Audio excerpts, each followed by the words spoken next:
Hi, this is Vicki from Grandma Bee's Junk Journal. Thanks for stopping by my channel. Today I'd like to share one of my hauls from a sale. I bought a box of vintage photos. Absolutely love. I have not really worked much with vintage photos in my junk journals, but I've been wanting to, and so I was lucky enough to find a box full of them.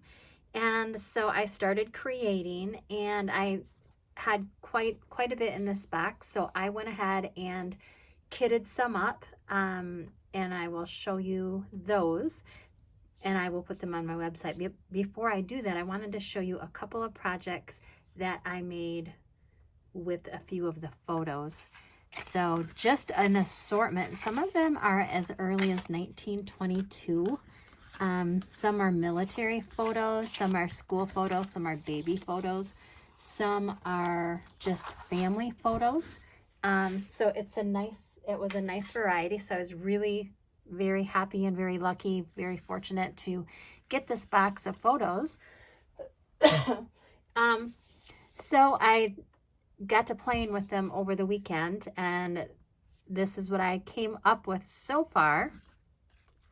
So this is a journaling tag, and it's just made from a craft cardstock. And first of all, I glued a napkin on the card, and I've done a video on that, so check my playlist if you haven't did that yet. Excuse me, I've got a frog this morning. It's very easy to do. And I have some napkin kits on my website, so I went ahead and put out a video on that and some different projects that I've used them and how to use them. And so that's what I did with this. I glued a napkin for the background. Then I took a piece of vintage paper and I zigzagged that on with the sewing machine. I did zigzag around the outside. I took the photo and then a piece of this was coffee dyed paper, just like this. I sewed it onto it, and then I inked up the outside, and then I sewed around the outside onto the card. And let's see, I put a piece of lace behind it. I put a piece of lace up here and just glued it with a vintage button. I would probably use this as maybe a pocket. I'm not crazy about leaving the stitching on the back for journaling, although many people do, and that's absolutely fine if that doesn't bother you. I would want that hidden if it was me, but I think it would make a fabulous pocket on a page, maybe or you could also use this as like the front cover of your journal, or put it on a page in your signature for a pocket, or use it as a journaling card or a photo card, and you could put a photo back there. So that is one idea. Another idea is a pocket, and I have a die, so I was able to cut some of these out, and I'm going to go through that because in the kits I have cut out several different things that you could use as templates, just like this. So like in the kit, I've die cut one of these pockets, put it in the kit. You've got a couple of cards. So for this, I just did like a little collage. I inked up the outside of the pocket. I put some lace up here, inked up a piece of book page, glued that down. I had a piece of fabric and a piece of lace that I glued down, inked the outside of the photo. I glued that down, put a little gem and a vintage ribbon trim down there, and that is ready to go right into your junk journal. So that's another idea that you could use with a vintage page. This is a little file folder. This could be used as a pocket in your journal. It could also be used on the front cover of your journal as just like a centerpiece. And in those kits, I've also die cut one of these out that you could use and or you could also use it as a template to trace your own, and then you can trace as many as you want and create as many as you want.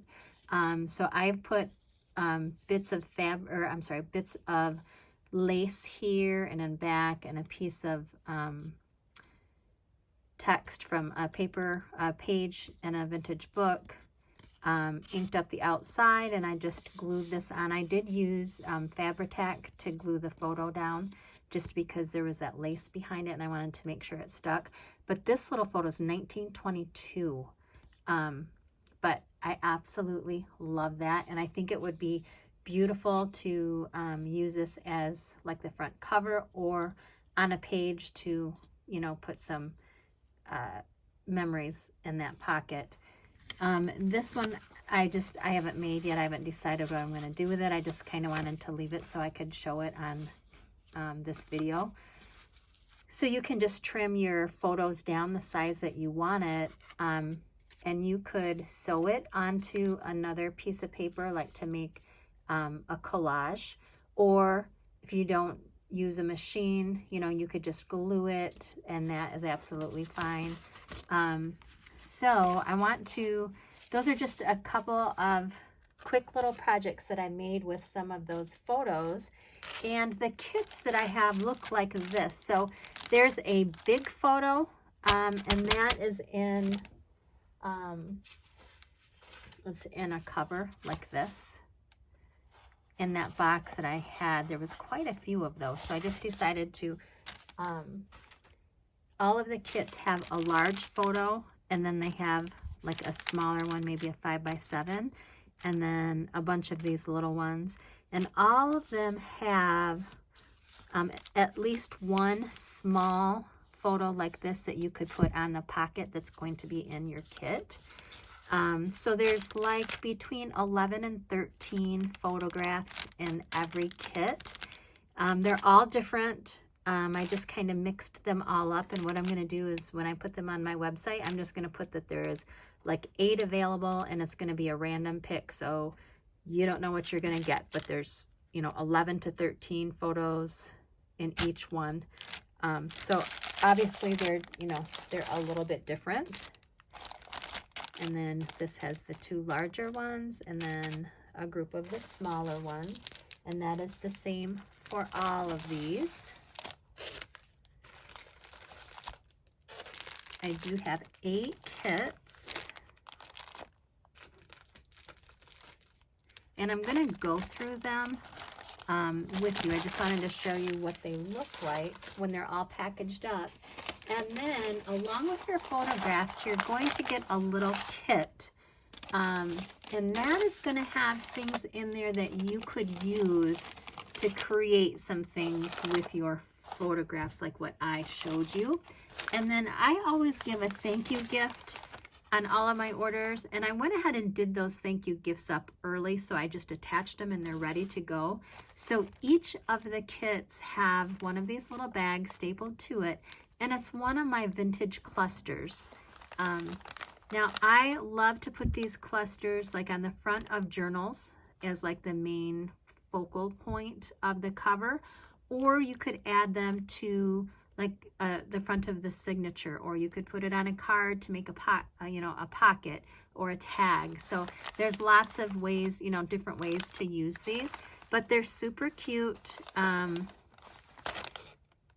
I just made up a whole bunch of these so I could use them as thank you gifts, and also in my journals, because I love to use these clusters. I'm really hooked on them right now. So what I'm going to do now is I'm going to go ahead and go through the kits, because if you were to order one of these kits, you get the package of photographs, and then you get the packet of goodies plus your thank you gift, okay? I just left these open so I could go through them with you. So, of course they're all different, but they all have the same amount. So, let's see. Here's one, beautiful little girl. And then here is a man. Now, as I was putting these kits together, I was thinking of all of the stories that could be told about all of these people. I mean, the stories that you could create while making journals would just be amazing. And I'll just kind of flip through these real quick. Now you could leave them as is, or you could trim them down to fit whatever you are creating. You know, so they're all a little bit different.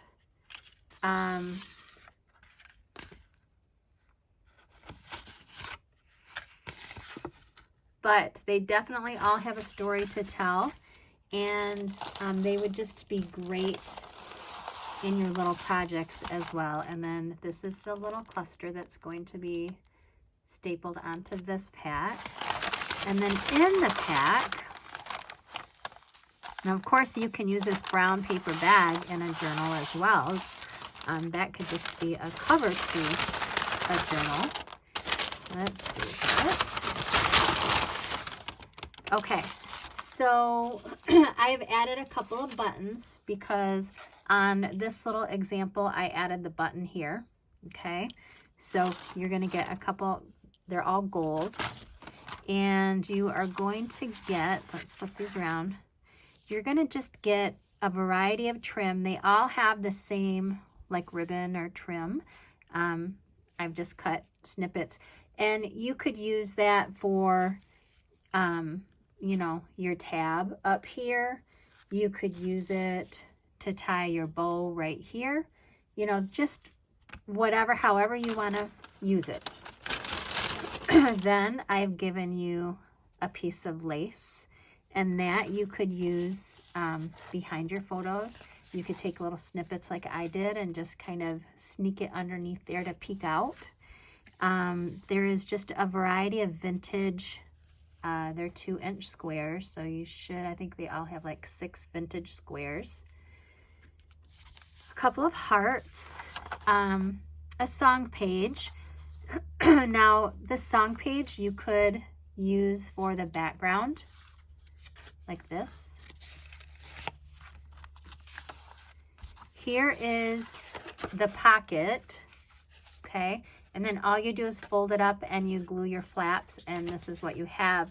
Now, what I would advise, if you don't have a die like this, you could just use this as a template and keep it. And then you would you would get your like cardstock and trace around it. And if you have a scoreboard, you could just score here, you know, score where you see the score lines. And I mean, that would be a great little template for you. And then you could make, you know, tons and tons of these little pockets for your projects. All right. Then this, this is the template for your little file folder. Again, you could go ahead and use it up, or you could save it and use it as a template, put it on your scrapbook paper and just trace it, score it down the middle, and then you can make a zillion of these little file folders for your journaling projects. Okay, so super cute, and you know, there's just a million different ways to use these. And then I got to thinking, what other kind of things might you want to use with these photos? So I just got out some dies that I have, and here's a frame. I did not go through and cut all those tiny, or punch those little tiny circles out. You could do that with the amount of kits I was making. It would have taken me forever, but I mean, literally you can just flick it with your finger and all of those would fall out. So then it would, you know, look like that. Also, here's a tag like this. I think this would be a beautiful spot to put a photo, you know, and then maybe you could put that photo onto one of your cards like this, you know, and it could be a tag or a page or whatever. I was just throwing in some things that I thought you might be able to use with those photos. You have 2 of these cards. My goodness, I'm so sorry, I have a frog. So I used a couple of cards like this to create this, and I just rounded the corners. This, I thought you could make a tag. I put this napkin, that is what I used for the background. So, you know, you open it up just to remind you if you have not seen my video, you open it up like this, and then you just take, now this particular napkin has 2 layers of this white sheet. So you're just going to peel those 2 layers off. So then you only have that top layer, and then you can use a glue stick and put the glue stick down and put this over it, or you could use like Mod Podge or other liquid glue that you have, okay? So I put a tag in a large envelope. I think you could use the napkin, or I have some scrapbook paper in here that you could cover some of that up and use this as a photo tag. I put a large envelope. I thought maybe you could use this for your photo spot, and if you're going to do a collage or something like this, then you would have a pocket to tuck in. Okay. I gave you a piece of vintage, it's a vintage book page from a children's chapter book, and honestly I don't ever read these. I just pull them out of the books, and I know they're appropriate because they're for kids, and they get put back behind. So anyways, this is a children's chapter book that I like to rip up and use the little pieces behind my projects. And then I gave you 2 of these that maybe you would want to tear them, like my little collage here behind it. I have a piece of torn scrapbook paper, so you could use it for, if you wanted to make some collages with your photos, or if you wanted to cover up one of your tags, or, however you wanted to use them. Maybe you just wanted to use this as a tag. However you wanted to use that. So I think with this amount of items, I think you could make tons of projects, ephemera to put in your journals, and I think it would be absolutely beautiful. So anyways, I thank you very much for watching, and these will be on my website, grammybshop.com. I hope I have inspired you to maybe get some of your things out of your stash. If you have any photos at home that you want to create with, I hope it has given you some ideas. I know there are lots of videos out there online that give you ideas for vintage photographs. I just thought I would throw a few of them out for you. So anyways, I appreciate you stopping by, and if you could give me a like, I greatly appreciate it. Thanks. Bye-bye.